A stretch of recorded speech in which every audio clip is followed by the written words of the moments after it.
The following program is sponsored by CBN. Coming up, from Muhammad to ISIS, Islamic expert Robert Spencer takes us through the bloody history of Jihad. Plus, what's keeping you up at night? Insomnia is an equal opportunity disorder for sure. We've got the cure for insomnia. So when your drive is high and your circadian rhythm is synced, you sleep. And the surefire way to wake up feeling refreshed. Everything you do better with a good night's sleep. Hear how to protect your sleep on today's 700 Club.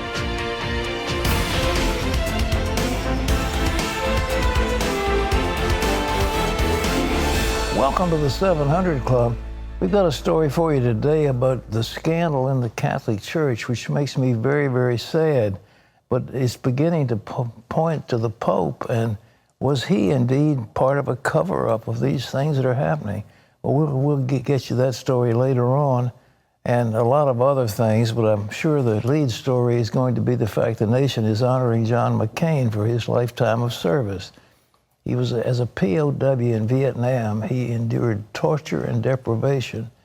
As a senator, he gained a reputation as a maverick for speaking his mind and obviously crossing party lines. Terry. Well, in 2008, he won the Republican Party nomination for president before losing to Barack Obama. In the end, he wanted to be remembered as a man who served his country. CBN Capitol Hill correspondent Abigail Robertson has this look at the life of John McCain. Lawmakers on both sides of the aisle are remembering their dear friend and colleague, Senator John McCain, who passed away on Saturday after battling brain cancer at the age of 81. It was tough. I'm going to miss him.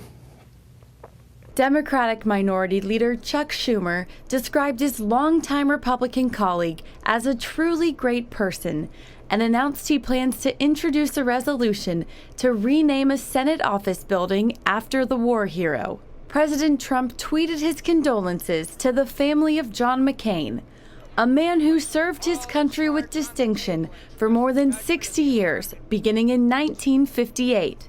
That's when he graduated from the U.S. Naval Academy and headed to the service as a naval aviator. During the Vietnam War, McCain's plane was shot down in 1967, leading to his capture and lifelong physical disabilities. As a prisoner of war, McCain turned down a chance at early release because of his father's rank. He chose instead to remain imprisoned with his fellow American soldiers until 1973. McCain left the Navy to pursue politics in 1981. Arizona voters elected him to 2 terms in the House of Representatives before sending him to the Senate in 1986. I've been a member of the United States Senate for 30 years. I had another long, if not as long, career before I arrived here. Another profession that was profoundly rewarding and in which I had experiences and friendships that I revere. But make no mistake, my service here is the most important job I've had in my life. McCain ran for president twice in his lifetime. He lost to George W. Bush in the 2000 primaries and 8 years later became the Republican nominee, taking on fellow Senator Barack Obama, who won the White House. Both former presidents have been asked to give eulogies at his funeral. John McCain is not just an American hero because of what he did in the war back in the day in Vietnam. He's an American hero right there on the floor of the United States Senate as well. Is there any member of the United States Senate that has read this? Throughout his political career, McCain earned a reputation of being a maverick for voting against his own party. His most recent stand came when he gave an infamous thumbs down that killed the Republican attempt to repeal and replace Obamacare. He really did want to work across the aisle in a bipartisan way, and that is a lost art in Washington, D.C. In one of his final speeches on the Senate floor, McCain implored his fellow senators to work together again to get things done for the American people. Let's trust each other. Let's return to regular order. We've been spinning our wheels on too many important issues because we keep trying to find a way to win without help from across the aisle. That's an approach that's been employed by both sides, mandating legislation from the top down without any support from the other side, with all the parliamentary maneuvers that requires. We're getting nothing done, my friends. We're getting nothing done. Senator McCain will lie in state in the U.S. Capitol Rotunda before his memorial service at the National Cathedral.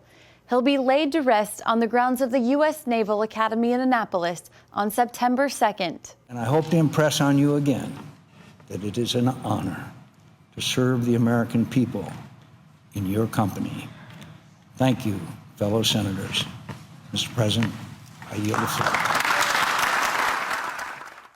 Well, the question that people are asking now is who will replace McCain, because it's a razor-thin majority in the Senate, and with the confirmation of a Supreme Court justice and others, it is vitally important for the Republicans to maintain at least a slim majority, and with McCain gone. So Arizona's Republican Governor Doug Ducey will announce John McCain's replacement next week after the memorial. So well, I'm sure he will appoint a Republican. It's just a question of who. Well, in other news, the U.S. is taking action to stop the Palestinian Authority from giving money to terrorists. Fantastic. John Jessup has more. Thanks, Pat. The United States is cutting more than $200 million in aid to the Palestinian Authority. In notifying Congress, the State Department said it would redirect the money to, quote, high-priority projects elsewhere. The decision comes after a review of U.S. assistance to the PA. The funding had been in question for years due to the controversial policy known as pay to slay, a compensation plan for Palestinians who attack Israelis. The Taylor Force Act, which targeted that policy and threatens U.S. aid, Pat, was made earlier this year. Well, there's something else that's got to be done. They want to take off the table the so-called right of return. This has been a sticking point for years. There's a United Nations called the UN Relief and Public Works, UNRWA, and all they do is stir up trouble with Palestinians. They have kept them in virtual bondage for years. They are in segregated camps still, and we are paying a large part of the keep of that awful agency. It should be abolished. And what they do is tell these Palestinians, we're going to get you your land back. Now, what happens when the Arabs invaded Israel, they told their followers, if you will surrender, get out of your land and join with us, then when you come back in, you will be able to have the land. And this is the land not only for them, but for their children and their grandchildren and their great-grandchildren and so forth. Well, the truth is, Israel took over the land. The Palestinians didn't have it anymore. And this UN agency's been there stirring up trouble ever since. So it's a very important thing that if we're going to deny funding, that's one of the agencies that should be abolished like yesterday. John? Well, Pat, as you were just saying, the American Embassy in Jerusalem declined to comment on a media report that the Trump administration would take the so-called right of return off the negotiating table. Right of return is the idea that Palestinian refugees from 1948 and millions of their descendants could return to their homes in Israel. This is the first time since 1949 that an American government has said we're going to stand up against the right of return because we see how lethal it is and how ridiculous it is. The Trump administration can act as a model for all 68 nations that give money to the Palestinian Authority and to UNRWA. Maybe that will happen. The administration is expected to release its peace proposal in the near future. Well, a former high-ranking Vatican official is calling on Pope Francis to resign after accusing the Pope and others of not taking action sooner against a former cardinal who recently stepped down over allegations of sexual abuse. In an 11-page letter, Archbishop Carlo Vigano, the former papal nuncio, accuses several senior church officials of ignoring reports of abuse by ex-Cardinal Theodore McCarrick. He said Vatican officials knew as early as 2000 that McCarrick, the former Archbishop of Washington, had sexual relations with seminary students, but they promoted him anyway. Vigano said Pope Francis took back sanctions put on McCarrick by Pope Benedict, claiming he was rehabilitated. McCarrick resigned last month after an investigation found credible evidence he sexually abused a minor. Pat, back to you. it's a terrible thing. I'm just so sorry. I'm not happy to see a scandal, but this goes all the way. You know, Pope Benedict was a marvelous man. I have a copy of his book, Jesus of Nazareth, and his study of the Bible was right in accordance with the way I was taught to do it in seminary. I mean, he's a terrific Bible scholar, but he just said, I can't handle the bureaucracy of the papacy. Well, it may be some of the scandals he just didn't want to deal with. So he was an unusual pope that he said, I'm going to resign, which just doesn't happen. Now this new pope has come in, and apparently the archbishop, the cardinal who was guilty of rampant sexual abuse of little children, was put on suspension by Pope Benedict, and now the new pope has restored him, given him back his privileges, and traveled with him, and they're close friends apparently. And the papal nuncio who's come to America is calling for the Pope to resign. But you wonder if you're going to put a man like the coach of Ohio State on suspension because he didn't deal with spousal abuse among his assistants. How does a pope get away with not dealing with something as serious as this? And it may be that the days of the Holy Father are over. He's a nice man. A lot of people like him, but he's certainly stirred up a lot of trouble. And I don't think the Catholic Church wants this. They need to clean house. It's just too bad. You can't leave this thing around. And more, there's that grand jury in Pennsylvania that found, 1,000 cases of sexual abuse. I mean, it's just shocking what's been happening. And I think our dear brothers and sisters in the Catholic Church need to face up to it and take the appropriate disciplinary action. It's been going on too long. John? Pat, President Trump is growing increasingly vocal about his displeasure with Attorney General Jeff Sessions and his decision to recuse himself from the Russia investigation. Now members of the GOP are voicing their opinions on the embattled AG, weighing in on whether he should stay or should he go. Washington correspondent Amber Strong has a story. A potential rift is growing inside of the GOP over the future of Attorney General Jeff Sessions. The president's entitled to attorney general he has faith in, somebody that's qualified for the job. While some back the president's frustrations, others are stressing caution. I can tell you as a body, we're saying please don't. The president hammered Sessions over his decision to recuse himself from the Russia investigation.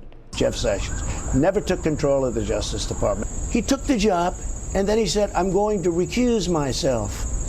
I said, what kind of a man is this? Sessions responded to the president's jab, saying, quote, the actions of the Department of Justice will not be improperly influenced by political considerations. All this comes after former Trump attorney Michael Cohen pleaded guilty to campaign finance violations and accused the president of ordering him to do it, an investigation that started with Robert Mueller's Russia probe.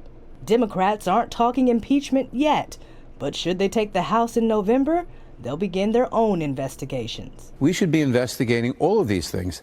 The possible interference of the Russians in our investigations, what we can do to make sure that that can't happen again, who in the United States aided and abetted that. Legal scholar Alan Dershowitz says the case for impeachment simply isn't there. I fully understand why so many people hope that President Trump has committed crimes and impeachable offenses, but the evidence isn't there. And more legal news surrounding the president.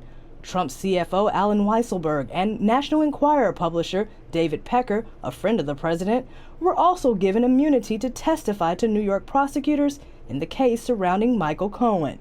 Still, many of the president's supporters point out none of this has anything to do with Russian collusion. Amber Strong, CBN News, Washington. Thanks, Amber. And the GOP expects a flood of investigations into the president, his administration, and his former business dealings if Democrats take back the House. Axios is reporting Democrats have so far requested about 100 investigations, and Pat, that spans nearly every single congressional committee. You know, ladies and gentlemen, we have elected a president, and this country needs to get behind its president. We only have one. And he is the man responsible for foreign affairs. He's responsible for our military. He's responsible for laying out a budget. He's responsible for a host of regulations. And to have him embroiled in continuous controversy, it's, you know, the Democrats may think they're doing themselves a favor, but they are destroying our nation. We can't allow it to happen. Now, it's what I understand the law is. If a cabinet member has already been vetted and he's in the cabinet, if Sessions is removed as Attorney General, another cabinet member can move laterally without having to have Senate confirmation on his appointment because he's already been confirmed. So there may be some other cabinet members who could be moved in. But I think Jeff Sessions, who's a very fine person, has done ill service to the president. We shouldn't be having, for example, a special prosecutor. If Sessions had been there, they could have done it. You know, Dershowitz made a great suggestion. He said they should have a commission. If you got Russian meddling, all right, appoint a commission to study it. Don't make it a legal matter where you've got a crime coming up, but don't do it that way. But they did it that way. And Dershowitz has also pointed out to something very important. The Attorney General is supposed to be the lawyer for the president. And so he's a confidential attorney who's advising the president on legal matters. At the same time, he's running the Justice Department, which is supposed to bring lawsuits, maybe even against the president. So Dershowitz is saying we should split those functions.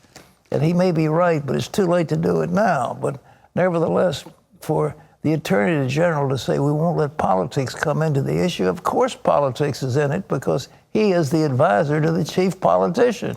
It's amazing. Terry? It's a mess. It's quite a mess. They've got to stop it. A house divided will not stand. We cannot allow our country to be divided this way. We cannot do it.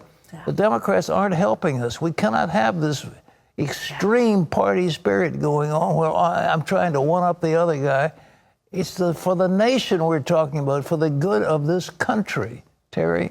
Absolutely. Well, coming up, debunking the myth that Islam is a religion of peace. Author Robert Spencer exposes the truth about the bloody history of jihad from Muhammad to ISIS when we come back.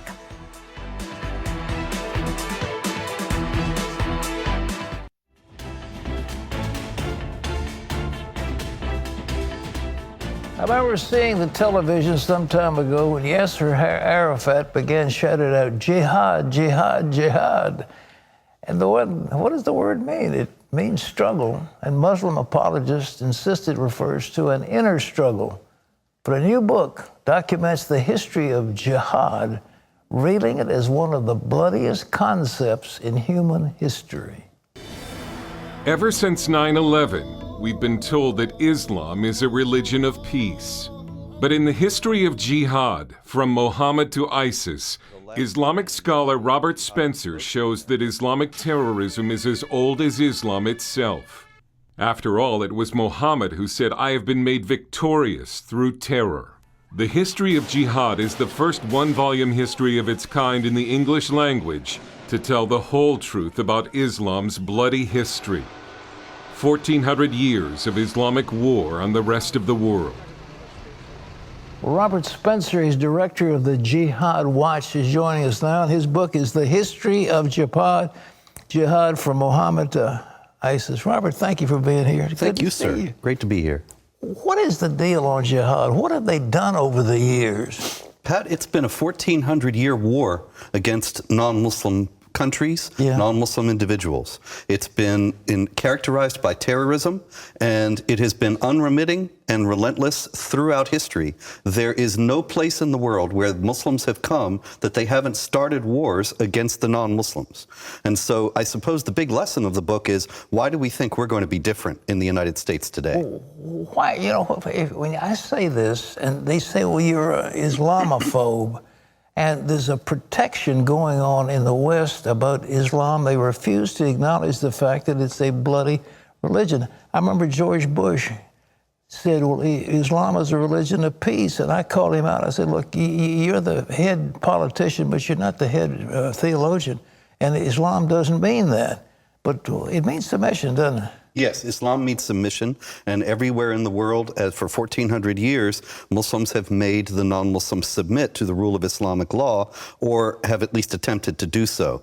What, George, this book shows, actually, the last chapter is called The West Loses the Will to Live, and it starts with George Bush saying that right after 9/11, and shows in all the chapters that go before that how ahistorical and contrary to fact Bush's statement was, and how disastrous it has been for American policy that he said that, and that it's become the basis for our dealing with the jihad threat. Does the State Department buy that? I mean, they still embrace that theory? Very much so. Obama made it even worse. He, in 2011, as I show in the book, he actually scrubbed all the counterterror training materials for the FBI and other agencies of any mention of Islam or jihad. Why? They demanded it, and he heeded them. Remember that Obama was very close to the Muslim Brotherhood, and when the Muslim Brotherhood was thrown out of power in Egypt in 2013, there were protesters in Egypt saying Obama is supporting terrorism, and he supported Muslim Brotherhood entities at home as well, the Council on American Islamic Relations, the Islamic Society of North America, and others, and they demanded that the counterterror training materials be scrubbed of all mention of Islam. Did he have advisors who were Brotherhood members or people like that? There were people in the Brotherhood who were in the Obama administration. You remember Muhammad Ali Biari, for example, was linked to the Brotherhood and was in the Department of Homeland Security, and there were others. But when Representative Michelle Bachmann called for an investigation, actually Senator John McCain denounced her on the floor of the Senate, called her an Islamophobe, and there was no investigation. Why? Why? The only thing I can think is that people have political calculations that are all wrong, that they think that if we ignore this problem, it will somehow go away, and if we speak about it honestly, that it will anger the Saudis and our other putative allies who aren't real allies at all, and they also may be paid. Some of them. What did Muhammad actually teach? I mean, this is the heart of the root of Islam, was the teaching of Muhammad. He is the so-called prophet. What did he tell his followers? He told his followers to invite non-Muslims to accept Islam. If they refused that, then to invite them to accept dhimmitude, the second-class status under Islamic law, denied basic rights. And if they refused both, then to go to war with them and kill them. And Muslims, as I show in the book, have acted on that throughout history. Well, he had a concept that there was a world of peace and a world of war. The world of Islam was submitted. And the Dar al-Harb was the world of war, and everything else was, I mean, they're at war with everybody then. Yeah, the name Islamic theologians have given to the non-Muslim world is the House of War, Dar al-Harb, and the imperative in Islamic theology is that Muslims must wage war against the Dar al-Harb and bring it into the Dar al-Islam. Well, what about, I mean, can you be a good Muslim and not buy into that theory? You can be a good Muslim and not do it. You might be engaging in jihad of the tongue, or jihad of the pen, or jihad of the pocketbook, struggling in different ways without waging hot warfare. But there is no mainstream school of Islamic theology or Islamic sect that rejects the idea that Muslims in the aggregate, collectively, must wage war against and subjugate unbelievers. Well, now, go back in history and give us some examples of what they've done. It's the jihad in India, for example, was devastating, absolutely shockingly bloody. And I detail it. This is one of the first books in English that gives the shocking details of the jihad against India, because the Hindus were considered even lower on the scale than Jews and Christians, and were thus treated more harshly. And one of the things that's noteworthy in the book is that there was a Muslim leader in the 16th century in India known as Akbar the Great, and he became disenchanted with Islam. And the more disenchanted with Islam he grew, the more tolerant and magnanimous and peaceful he became to the non-Muslims. And then his son, Jahangir, who was an Islamic hardliner, because he believed in Islam, was harsh again toward the Hindus and the other non-Muslims. And so people talk about Islam has a history of tolerance. Obama used to say that. Yeah. The reality in history is just the opposite. When the rulers were less Muslim, they were more tolerant. What about Spain? They point to that as the great, the peaceful era of Spanish and Muslim relations. That's another historical myth. Is it? The Jews, and I show in the book from primary sources, the Jews and Christians only had it good in Muslim Spain when they knew their place. They accepted their second-class status and the denial of the rights. One time in the year 1066, a Muslim ruler had a friend who was Jewish. He placed him over the city of Granada. And the Muslims in Granada, they knew that Islamic law forbids a non-Muslim to have authority over a Muslim. So they rioted and killed 4,000 Jews, including the new governor, because they objected to this, and they objected to it on Islamic grounds. How did Spain come free from all that? Was there a war? 700-year war, 700-year Reconquista. 700 years? That's right. The Muslims conquered Spain in the year 718, and it was 1492 when Ferdinand and Isabella conquered the last Muslim kingdom in Spain. They had to fight that long? They did. They persevered. They called them a little small band of barbarians perched on a rock, the last Christian holdouts in Spain in the year 718. And the Muslims didn't even bother with them. There were so few of them, they thought they would just die off. But they became the linchpin of the resistance and grew and expanded their domains, and finally, took 700 years, they won back the whole country. Well, what about the Battle of Tours? What about that? That was in the middle of France, right, right in central France in the year 732. Right. Charles Martel, Charles the Hammer, right, he defeated the Islamic jihadis and drove them out of France. And it's interesting to note that many years later, there was a man named Adolf Hitler who said, isn't it a shame that the Muslims lost at Tours in 732? Because if they had won and conquered Europe, then the martial Germanic spirit would have been Islamized, and we would have been even more warlike and fierce. Well, that was the prelude to Charlemagne, the great king, after Tours. I mean, Charles Martel was... Yes, that's right. Charles Martel was, I believe, Charlemagne's grandfather. Okay. And so it was, if he had lost at Tours, there never would have been a Charlemagne, and France would have been Islamic. But still, I mean, but what were the Islamic? The forces were coming from out of... from Spain. From Spain, trying to conquer, Christian Europe, essentially. Oh, absolutely, yes. As a matter of fact, the invasion of Spain started in the year 711 when there was a Christian count, Count Julian, and he was angry with the Visigothic king of Spain, who was also Christian. And because of his personal anger with him, he went to the Muslim rulers in North Africa, said, I'll help you get across the strait and you can invade Spain.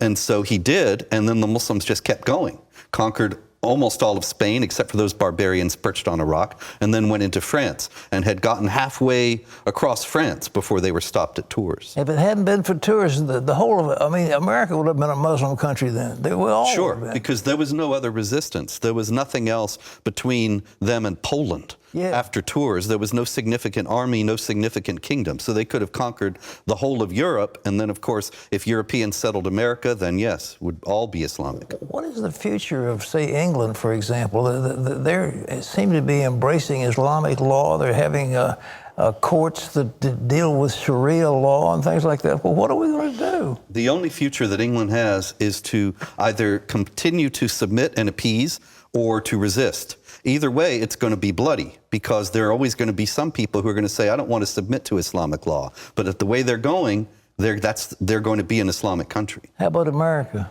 America has a better shot to resist it because we don't have as large a Muslim population. But we have to understand that wherever there are Muslims, some of them are going to be jihadis and some of them are going to be trying to impose Islamic law. We have to come to grips with that, call upon the American Muslim communities to renounce the aspects of Islamic law that are at variance with American law. Well, the end game, though, of the Muslim world is to conquer the world. Is that it? That's right, absolutely. The Quran says, fight until religion is all for Allah. That's a maximalist statement. If you're going to keep fighting until religion is all for Allah, then they have to keep fighting us until we become Muslim, and everybody else in the world as well. It's funny. They believe in that Mahdi who's going to be the 12th Imam. He's going to come, and actually Jesus is going to submit to him and said, I'm wrong and you're the right one. Is that it? Well, that's Shiite Islam has the 12th Imam. Most Muslims are not Shiites. Oh, they're not? It's about 15% are Shiites. That's the But Iranian. they all do have, Muhammad said that Jesus is going to come back, break the cross, kill the pigs, and abolish the jizya. That means that he's going to make war against the true Christians because they can consider that Jesus is a Muslim prophet who did not die on the cross. So he's going to come back and break the cross, that is, destroy Christianity, kill the pigs, force the Christians to obey the food laws that the Muslims have, and abolish the jizya, the tax that the subjugated Christians pay. Yeah. So at that point, it's either be a Muslim or die. And they think Jesus is going to do that. You've got the man in Turkey now, Erdogan, who says that this is between the cross and the crescent, there's going to be a war. He said it's already there, doesn't he? Yes, he really wants one. He wants to be the next caliph. Yeah. The caliph is the leader of all the Muslims as the successor of Muhammad, and he's trying to set himself up to, there hasn't been a caliph since 1924. He's trying to set himself up to restore the caliphate and reclaim all the lands that the Turks once ruled as the caliphate, the last caliphate, the Ottoman Empire. And so he's put Greece and the Middle East and North Africa essentially on notice that he's going to try to reconquer them. That may seem crazy, and he may never be able to do it, but he's certainly not an ally of the U.S. For sure. Robert, they say this is the most comprehensive book on jihad that's ever been written. Am I saying it right? Well, I think so, yes. This is the first book and only book that covers all of jihad, not just against Europe, but against India, as I said, and also shows how the Israeli-Palestinian conflict is all part of the larger global jihad, 9/11, much more. Fabulous. The mission, the history of jihad from Muhammad to ISIS, wherever books are sold. Thank you for being with us. That's extremely interesting. Thank you. God bless you. Too. All right. Terry, how about them apples? Well, maybe that's what's keeping people up at night. But that's what we're going to talk about next. What is keeping you up at night? Whatever it is, you need to know you're not alone. Affects every racial profile, every gender, every socioeconomic status. It doesn't matter. Insomnia is an equal opportunity disorder for sure. Learn the best ways to protect your sleep when we come back.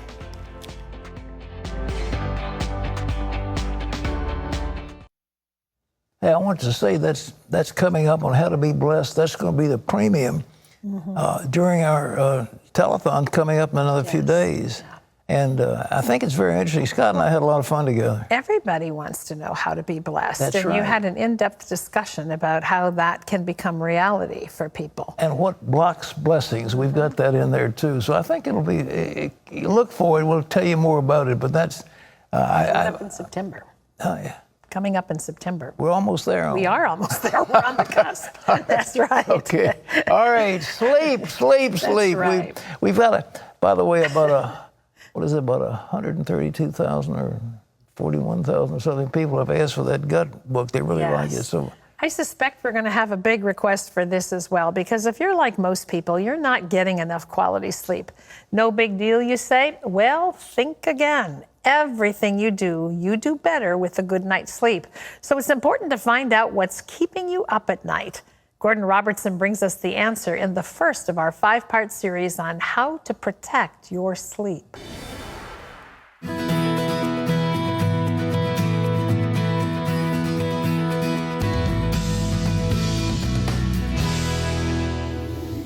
You go to bed and you can't fall asleep. Maybe you wake up in the middle of the night and stare at the ceiling because you can't fall back to sleep. In the morning, you lie in bed tired, worn out, and not ready to face the day. You're not alone. Insomnia disrupts the sleep of millions of people every day. But you don't have to lose another night of sleep. Here's how. So if you were going to try to stand in an airport and pick somebody out that had insomnia, here's what's interesting is insomnia affects every racial profile, every gender, every socioeconomic status. It doesn't matter. Insomnia is an equal opportunity disorder for sure. Dr. Michael Bruce is a clinical psychologist, sleep expert, and passionate about sleep. He shares on his website, thesleepdoctor.com, in his best-selling books, and on a weekly Facebook Live program called Wake Up Wednesdays, how you can get the sleep you need. Dr. Bruce answers people's questions about sleep so they can live fully awake lives. So sleep turns out to be sounding more complicated than it really is. Turns out in your brain you have 2 distinct systems that help you with sleep. So first one is this adenosine, which is your sleep drive. The second is what we call your sleep rhythm. This is a circadian rhythm or an internal biological clock that actually tells your body when to sleep. So when your drive is high and your circadian rhythm is sync, you sleep. But if either one of those is off, that's when you could have a sleep disorder. This vicious cycle of not sleeping can go from a couple of nights to months on end. When this happens, life can be a struggle just to get out of bed. The crippling effects of chronic insomnia can touch every area of your life. So if you do have insomnia and you don't do anything about it, you just think, oh, I'm gonna be tough, I'll make it through it. Here's what you're kind of in store for. You'll have heightened levels of anxiety. You'll have heightened levels of depression. Also, we know that reaction time slows down, your thinking time slows down. I mean, honestly, everything you do better with a good night's sleep. If you are experiencing fatigue, hopelessness, you are irritable or sad, and these feelings don't go away, then you could be slipping into major depression. An underlying health problem could be the cause. It's time to get some help. The first step is to partner with your doctor. We also have insomnia, for example, due to pain, right? So people who are experiencing pain, whether it's chronic fatigue, whether it's a low back pain, leg pain, muscle cramps, that can wake somebody up or make it difficult for somebody to fall asleep. It doesn't stop there. There are certain medical disorders that we know of can cause insomnia. An example of one of those would be hyperthyroidism or Hashimoto's hypothyroidism, right? Where your thyroid goes up and down or your thyroid is just high. That can cause a big generation of cortisol, which makes it very difficult to fall asleep. The next step is to look at where you sleep. Is your bedroom sleep friendly? If you are like a lot of people, your bedroom has been invaded by sleep distractions. It's time for an extreme bedroom makeover. What's going on in your bedroom? I mean, we're here in a beautiful bedroom and there's lots of different things that can affect your sleep. I can't count the number of people where I just got them to get a new pillow and mattress and it saved the day as far as sleep was concerned. If you want to create the perfect sleep environment, then you need to take care of the 5 senses. Each of our 5 senses play an important role in sleep. Start with sight. Install dimmer switches into your bedroom so that you can start to dim those lights about an hour before bed. Light can be a problem. Blue light causes our bodies to be alert. When this happens, your biological clock gets out of sync.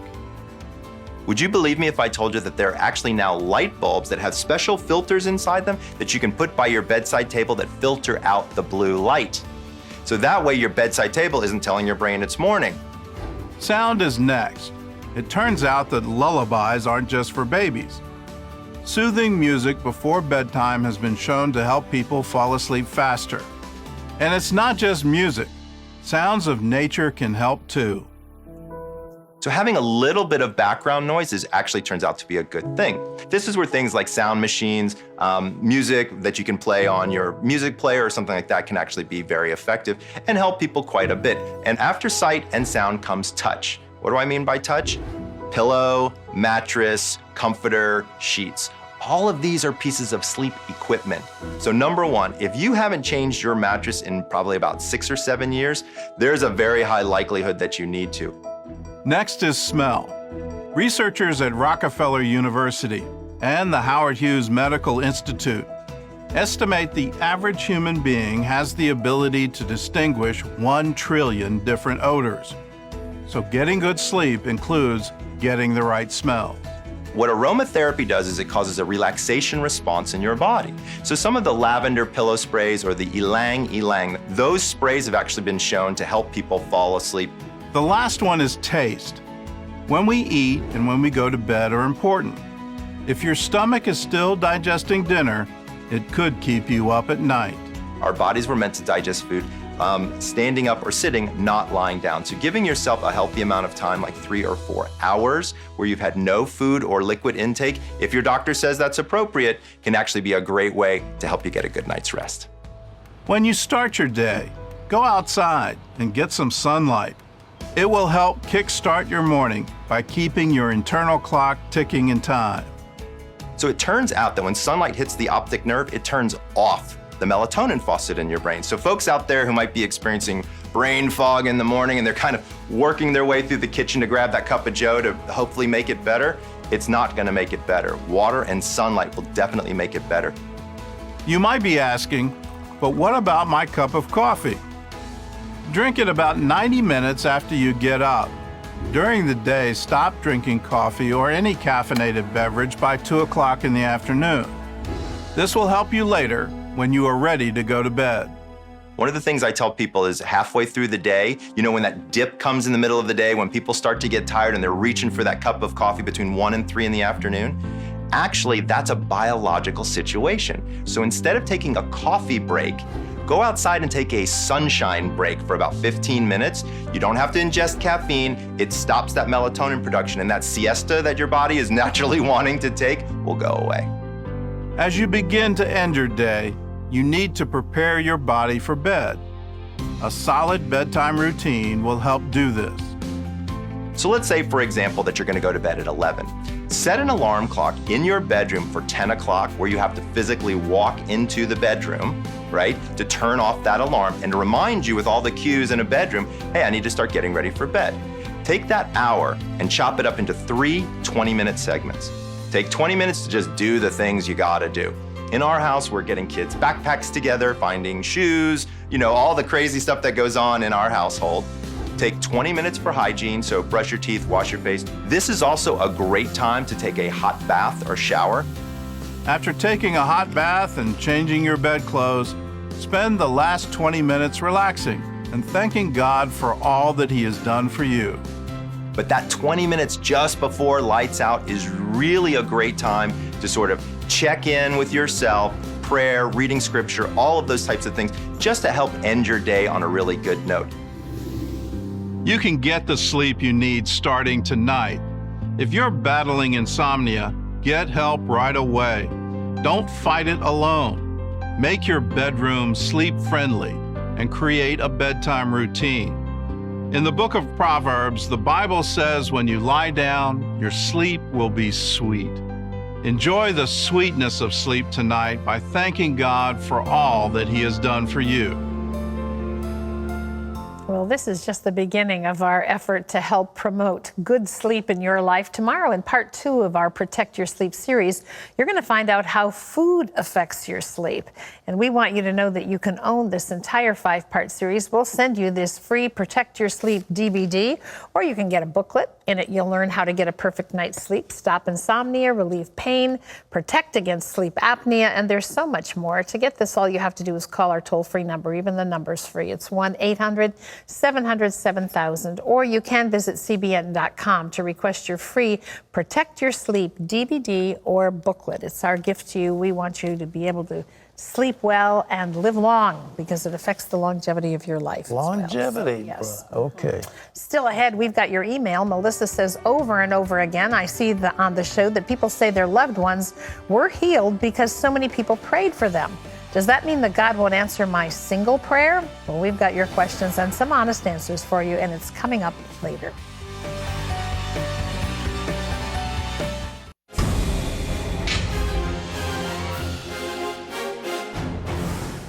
Welcome back to the 700 Club. A source close to the White House tells CBN News President Trump and the First Lady will host a state-like dinner tonight at the White House for roughly 100 evangelical leaders. It's designed to honor the contributions evangelicals have made to American life. Many senior administration officials will be there, along with more than a third of Trump's cabinet. Members of the White House Faith Advisory Group will also attend. Well, CBN International is on the ground in Indonesia offering prayer and aid to earthquake victims. The 7.0 quake struck earlier this month and left Lombok Island in shambles, killing more than 500 people. CBN International deployed a medical team of trained professional volunteers, including doctors, nurses, and pharmacists. CBN also sent nearly half a ton of emergency supplies and medicine to aid those in need. You can find out more about what CBN is doing around the world by going to cbn.com/international. Pat and Terry will be back right after this.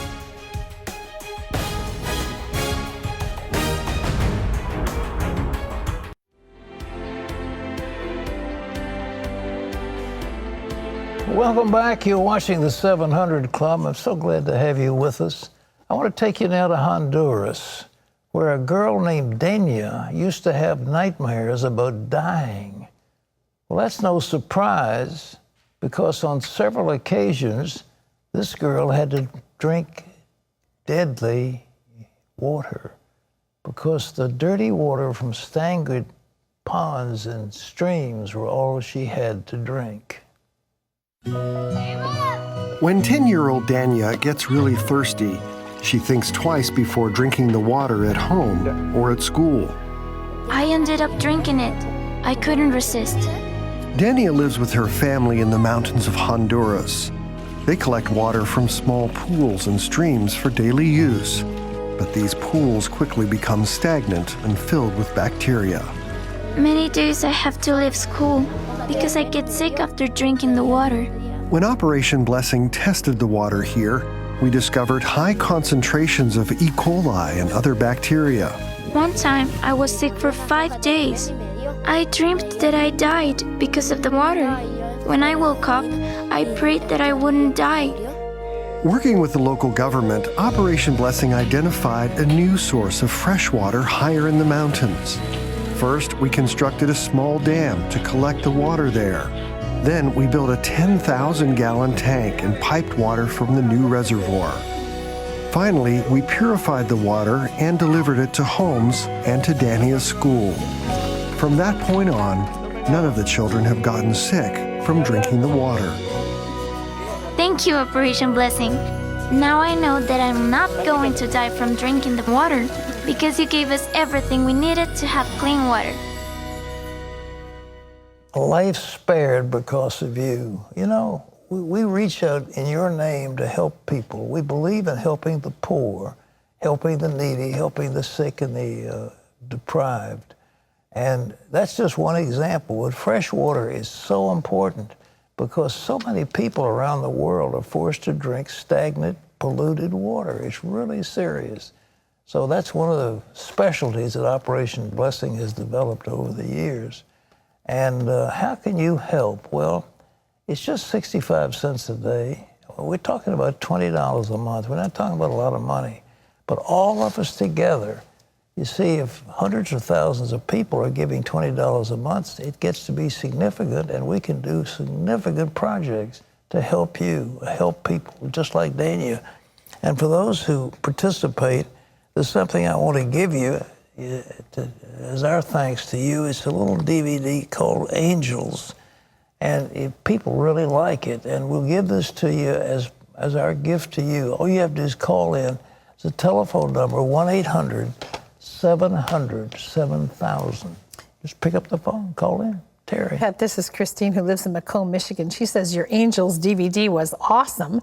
Thanks to Pat and Scott Ross for the production of this inspiring DVD. I enjoyed it, and I'm ordering 2 more copies to send to friends. So there's somebody who's watched the CBD. And that's good. All right, I think you'd like it. Let's go for it. Okay, this first one comes from Melissa, Pat, who says, over and over again, I see on the show that people say their loved ones were healed because so many people prayed for them. It is always the quantity of people praying. So are you saying that God only responds to a large amount of prayers? I don't know many people, and I'm not involved in social media. So does that mean that God won't answer my single prayer? Well, if I can quote the Bible very simply on this one, the effective, fervent prayer of a righteous man availeth much. One person, you know, you look at a person who prayed and the Lord sent rain. All you have to do is have one person believe God, one person in touch with God. But the fact that there are many people praying, it doesn't hurt. It's a multitude of, and in the multitude of counselors there's wisdom. When 2 or more gather together, I am there in the midst. And so there's something about united prayer that makes a big difference. But one person's prayer is fine, okay?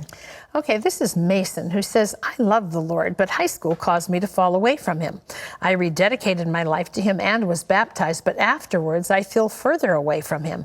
I have many issues to fix, and I keep struggling. My question is, how do I overcome this sin of going back and forth with the Lord? I want to be fully committed to him. Any advice? Well, the advice is, don't just talk about it, do it. You know, I want to be committed. Well, do you read your Bible? Do you pray? Do you try to keep his commandments? Well, that's what you do.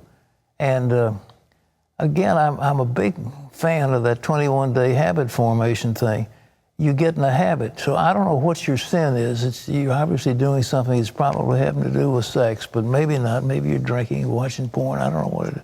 But whatever it is that's wrong, you say, I'm not going to do that today, and I'm not going to do that the next day, and I'm not going to do it.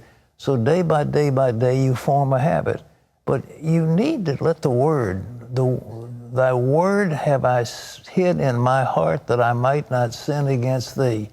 I hid thy Word in my heart that I might not sin against thee.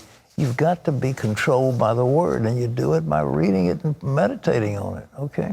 Okay, this is Cliff, who says, I've heard you talk about the return of our Lord Jesus Christ, and I thought I've heard you say it will not take place. Can you explain Luke 17:34, which says, I tell you, on that night, 2 people will be in bed, one will be taken, the other left. 2 women will be grinding grain together, one will be taken, the other left. Could you explain this as you say it's not going to take place? I have never said it's not going to take place. I have never said any such thing. You've misunderstood me. Of course, the Lord is going to come back. And when he comes back, he will send his angels to gather his elect from the 4 corners of the earth. That's what the Bible says. But what I'm saying that won't take place is there will not be some secret rapture 7 years before he comes back. That's what I say is not going to take place. He is coming back. There will be a rapture. We will be caught up to be with him when the Lord forever and ever. There's no question that's going to happen. But the question is, it's what I consider false, it's eschatology that says it's going to happen 7 years and before he comes, that we'll be raptured. I don't believe that's what the Bible teaches.